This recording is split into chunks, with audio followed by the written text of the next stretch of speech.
birthday to you. Happy birthday to you. Happy birthday dear Didi. Happy birthday to you. Yeah. Happy birthday to you. Happy birthday to you. Happy birthday dear Didi. Happy birthday to you.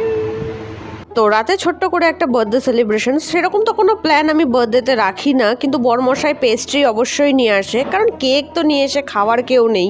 তাও তো এবার আমার ছোট বোন আছে সাথে, কিন্তু সেও আসলে খুব একটা মিষ্টি পোকা না। তো না জানে কয়েকদিন আগে থেকেই চলছে বার্থডে করে, ফাইনালি আমার বার্থডে এসেই গেল আর আমার বয়স হয়ে গেল। কিন্তু মেয়েরা তো বয়স তাদের বলে না কখনো, কেন যে বলে না আমি নিজেও জানি না। তো যাই হোক, আমিও সেই কারণে বলতাম না, কিন্তু হয়ে গেছি আমি এখন 30 বছরের বুড়ি। আর এই 30 বছরের বুড়িও হাফ প্যান্ট পরে, কিন্তু কি করব, কোনো উপায় নেই, খুবই গরম পড়েছে।